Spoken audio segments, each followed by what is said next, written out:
Does West Virginia have what it takes to win the Charleston Classic this weekend?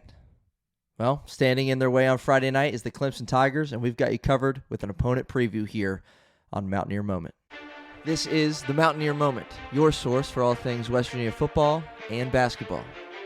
From pregame to postgame coverage and breaking news, we've got you covered. Let's go.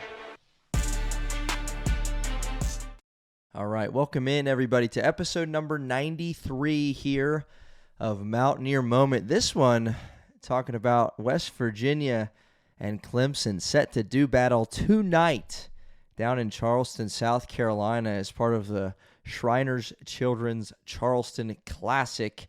4 teams involved in this bracket and a champion. I don't care what it is, man. 4 teams, 8 teams, 64 teams, 68 teams. I don't care what it is. Mountaineers have an opportunity to play for a championship, and so I'm going to be engaged. 4-team bracket. Clemson, West Virginia set to do battle Friday night. The other side of it is Xavier and Georgia set to do battle with matchups coming up on Sunday between, for the first place for the championship and then a third-place game to follow as well. So in this episode, we're going to, obviously, from the West Virginia perspective, this is Mountaineer Moment, your source for all things West Virginia football and basketball. And we've done this maybe not every game, but close to every game so far in the young basketball season. An opponent preview, giving you what you need to know regarding the Clemson Tigers ahead of tonight's matchup with them. Again, neutral site court down in Charleston, West Virginia, away from Hope Coliseum for the first time this season. But before we get into anything, make sure to hit that subscribe button, whatever platform you are on, YouTube, Apple Podcasts, Spotify, Amazon Music. Please consider subscribing to the show and help me help you. Blown away by the response, especially by these game preview episodes. I might be jinxing myself or something with that. Maybe this one will be a dud. I don't know. But what I do know is that these previews seem to be garnering some interest, and super thrilled about that. And would love for you to continue to be a part of Mountaineer Moment, this movement we got going on as we're on the hunt toward 400 subscribers and then 500, and then what comes after that. We're trying to get to 1,000 and beyond, and it's going to take you to be a part of that. So Mountaineer Moment, YouTube, Apple Podcasts, Spotify, Amazon Music. Hit that subscribe button for us. Leave a comment in the comment section on YouTube. Give me your thoughts on this upcoming game between West Virginia and Clemson, and how you think the Mountaineers are able to get it done, or what you think Clemson's going to do to cause some bumps in the road for West Virginia in this matchup. Again, action tips off Friday night, 6:30 p.m. I saw ESPN2, but now I'm seeing ESPNU. Is where it's set to be broadcast. But either way, you can bet I'll be tuned into that one. It's actually funny. So just bad timing, man. Bad timing. So my wife and I were heading down for Thanksgiving. My brother lives in Charleston, South Carolina, but we're going down on Monday, of Thanksgiving week. And so, we're going to miss it by a day. Just, with work and other responsibilities that we have, we couldn't get there any earlier to get there for at least Sunday's games. But funny, we'll be flying in not too long after the Mountaineers will be flying out on Sunday, hopefully after a tournament win here. But anyway, just thought I'd throw that in there. I was close to being able to watch this one in person, but I won't be able to. But you can guarantee that tonight after the game, we will break down the action, what we saw out of West Virginia and Clemson, and then, of course, give you, what you need to know preview coming up for Mountaineers following matchup on Sunday.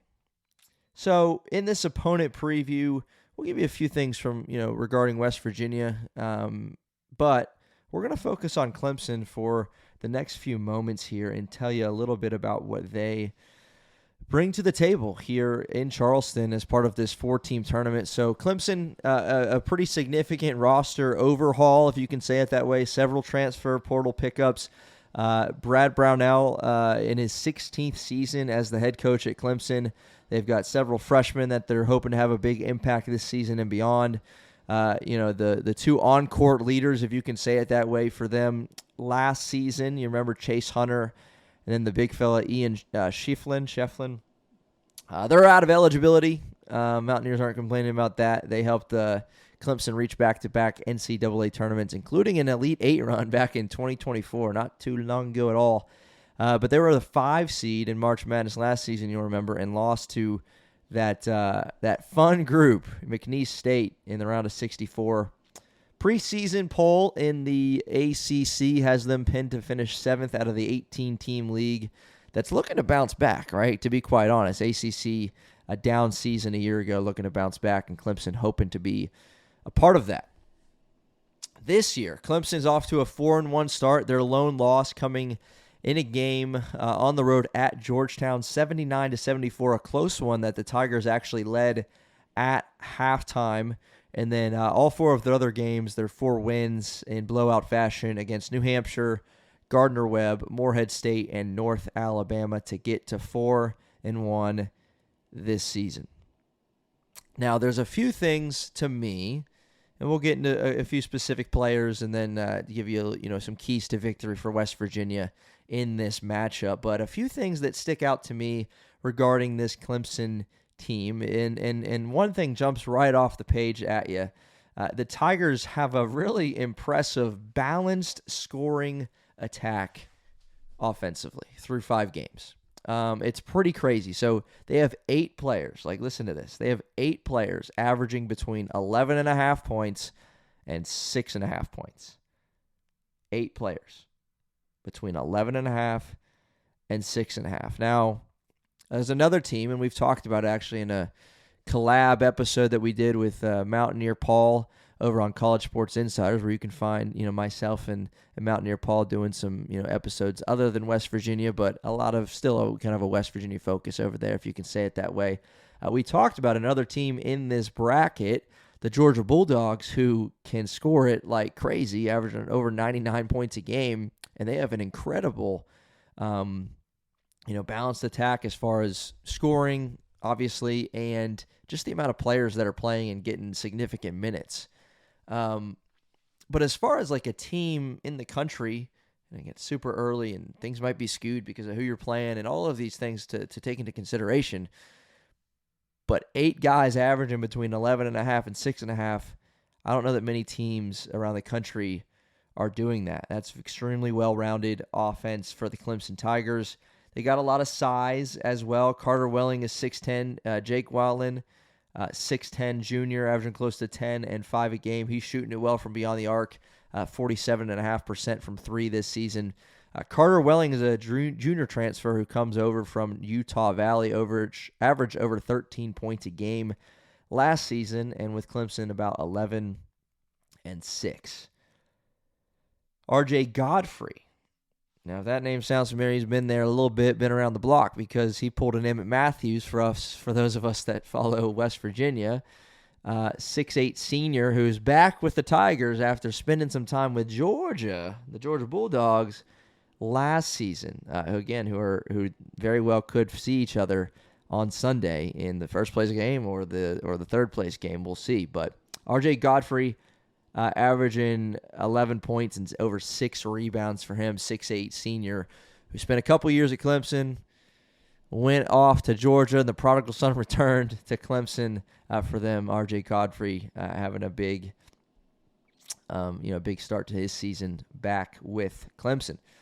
They have a freshman guard, Ace Buckner, who's having an early impact for Clemson through 5 games, 11 points, 4 boards, and nearly 2.5 assists for the freshman, so keep an eye on him. But, again, as it stands out, 3 of the 4 guys that are mentioned stand at 6'10", 6'10", and 6'8". That will certainly be the most size West Virginia has seen this season. Obviously, West Virginia has the 7-footer Harlan Obioha. You got Belo at 6'8". You got Chance Moore back for West Virginia, 6'6" guy who can rebound the ball really well for his size from St. Bonaventure. 5 games out this season, sat him out, and he's back and available. And I think, everybody, if you follow Mountaineer Moment, if you've been here for any amount of time when I've covered West Virginia basketball, you know that I am big on Chance Moore, and I think he is a player, and I think he could very well have a big, significant impact. We're talking making the difference and winning the basketball game the first game he's on the floor, and we fully expect to see him tonight against Clemson, and hopefully he can have an impact on this game and helped the Mountaineers get to a victory. So that's Clemson's offense. A few details on them there, but defensively they have been good so far this season as well. They slow it down, and they're allowing opponents just 58.6 points per game. Mountaineers, for perspective, they're ranked 4th nationally, allowing just 54.8 points a game. So just a 4-point difference. Clemson is shutting opposing offenses down pretty well so far this season. Again, that lone loss to Georgetown, a 79-74 loss in which Georgetown put up 46 points in the second half. So a bit of an outlier on the season. Georgetown didn't shoot a lot of threes in that game. So if we can, kind of transition to some keys to victory, things that Mountaineers you might want to see out of the Mountaineers. Well, let's look at what Georgetown did, because that's the only blueprint that we got. They did not shoot it particularly well or particularly often from outside, 6 of 17 from three-point territory, but they did get to the free throw line a lot, 25 of 32 there, compared to just 14 out of 20 for Clemson. So that was a pretty notable difference in this one. KJ Lewis for Georgetown, junior guard, that transfer. Remember him, if you follow Big 12, you remember him at Arizona, averaging over 10 points a game. Well, he had a big game for Georgetown against Clemson, going for 26 points, did KJ Lewis, the Arizona transfer. He was their big name in that one for Georgetown. Rebounding was close, 36-35 in favor of Clemson. Clemson had 10 turnovers, 11 offensive boards in that one. Again, a team that likes to get on the glass. Georgetown just had 6, 11 offensive boards for Clemson. Couple, 3 guys in double figures: Carter Welling, Zach Foster, who we mentioned, and then Nick Davidson, who we have not said his name yet, but he is a senior forward, 6'10". Again, another guy who's at 6'10" here for Clemson, who's averaging about 10 and 5, a transfer from Nevada, who averaged 16 points a game nearly last season. So another guy with size on this team. We'll see how West Virginia fares against that. And that'll bring us into this last piece here, is our keys to victory for West Virginia. How can they get the job done? How can they continue this winning streak that they're on and get to Sunday with a chance? Again, I don't care what it is, 4 teams, 8 teams, 6 teams, 24, 64, 132. Like, it don't matter to me. It's a bracket, it's a tournament, it's an opportunity to win a quote-unquote championship here in the Charleston Classic. So how can West Virginia get past Clemson and get an opportunity to do just that on Sunday afternoon, whether it be against Georgia or Xavier? And there will be more content. Again, whatever happens on Friday, we will give you, opponent preview and, breakdown of Sunday's action as well here on Mountaineer Moments. So be on the lookout for those episodes, because we're not going anywhere. All right. But I'm going to give you a few keys to victory. First, and Mountaineer Paul and I had talked about it, but foul trouble is particularly for the guys that West Virginia is counting on to rebound the basketball. We mentioned 11 offensive boards that Clemson had in that loss to Georgetown. You just can't have that. And if Harlan Obioha, who has had a couple games this season with foul trouble, the big fella who dominated against Pitt, if he's in foul trouble, if Belo's in foul trouble, well, who's going to go out there and rebound the ball? Again, it's nice to have Chance Moore back, but he is undersized, even though, he averaged like six rebounds a game at St. Bonaventure last season. But that's just a key thing to watch is, okay, stay out of foul trouble, gang rebound, and, limit second chance opportunities for Clemson. Secondly, I would say for West Virginia, a key to winning this game, I think, is Jasper Floyd just as a whole, to see what he can bring to the table here. Again, this is West Virginia's first game away from home.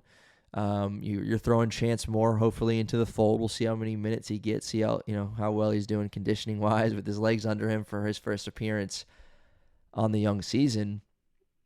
But Jasper Floyd is so good at, and we've said it, and we'll say it till I'm blue in the face, like, he's so good at knowing what he needs to contribute to winning basketball.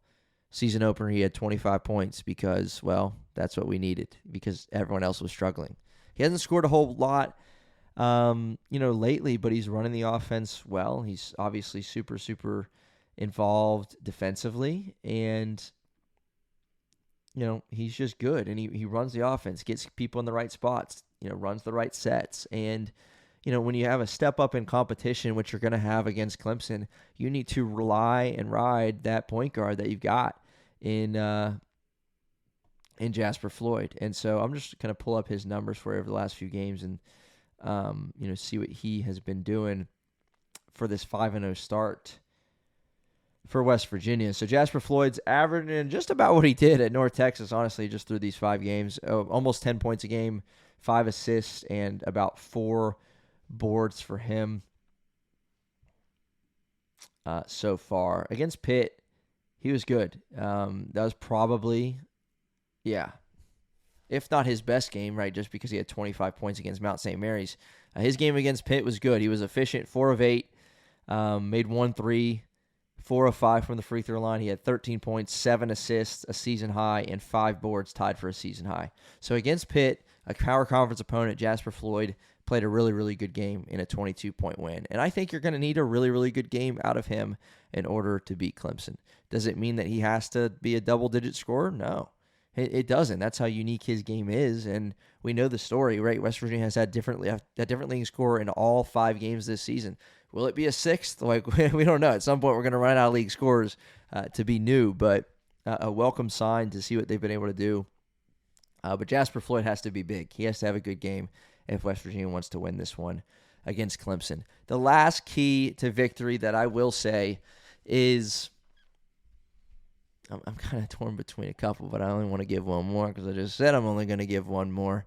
But I think a key is going to be, West Virginia's 3-point shooting, and, against a better defense in Clemson, again, giving up just 58 points per game. And, it's no secret that, Trayson Eaglestaff has struggled.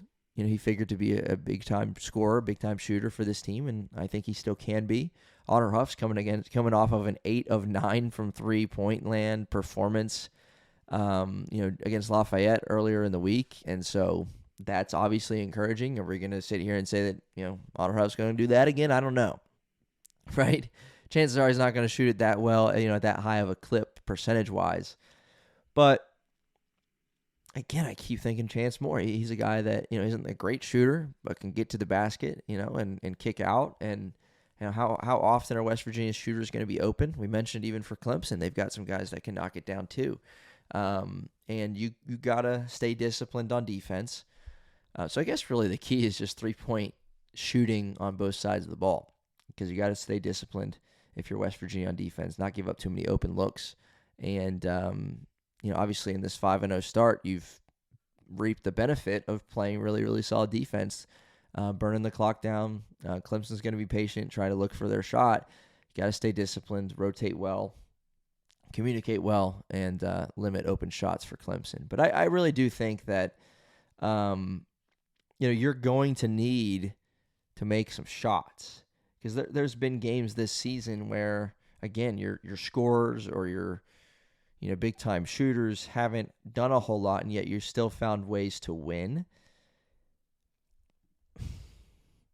And I don't know that you can do that against this Clemson team that's pretty talented. West Virginia had an 8-point win over Campbell, and they went 7 of 20 from 3, but 4 of those were Honor Huff. 2 of those were Eaglestaff. There's 6 out of the 7. So I think you got to spread the ball, got to knock down open shots, and see what you can do from beyond the arc to beat this talented Clemson team. It's not going to be easy. I fully expect a close game. I do think the Mountaineers have a chance, absolutely, to win this game and to move on this Sunday with a matchup that we're thinking, right, will probably be against Georgia, but you never know based on the start that they've had to their 5-0 season. Xavier, obviously 2 losses this season, 1 to Iowa, 1 to Santa Clara. Both by 19 points, and then they have 3 wins to go along with that in a rebuilding year for them under Pitino now, with Sean Miller on the way to Texas. But we'll talk about that another day. We'll talk about that when we get there. One step at a time. West Virginia in the Shriners Children's Charleston Classic. Say that 5 times fast. With an opportunity against Clemson to see where you're at, to win a tournament, and win away from home on a neutral floor. Obviously, Clemson, an in-state team, figured to have a bunch of fans there, but West Virginia fans, we know we travel well. Charleston's a beautiful destination to be, and we'll see what happens. But be on the lookout tonight for our recap episode of this game, what went right, what went wrong, all of that fun stuff. And then, of course, there's a game on Sunday, one way or another. There's a game on Sunday, and we're going to have you covered here on Mountaineer Moment. Hit that subscribe button for us. Join the Mountaineer Moment movement, YouTube, Apple Podcasts, Spotify, Amazon Music, and we will see you next time.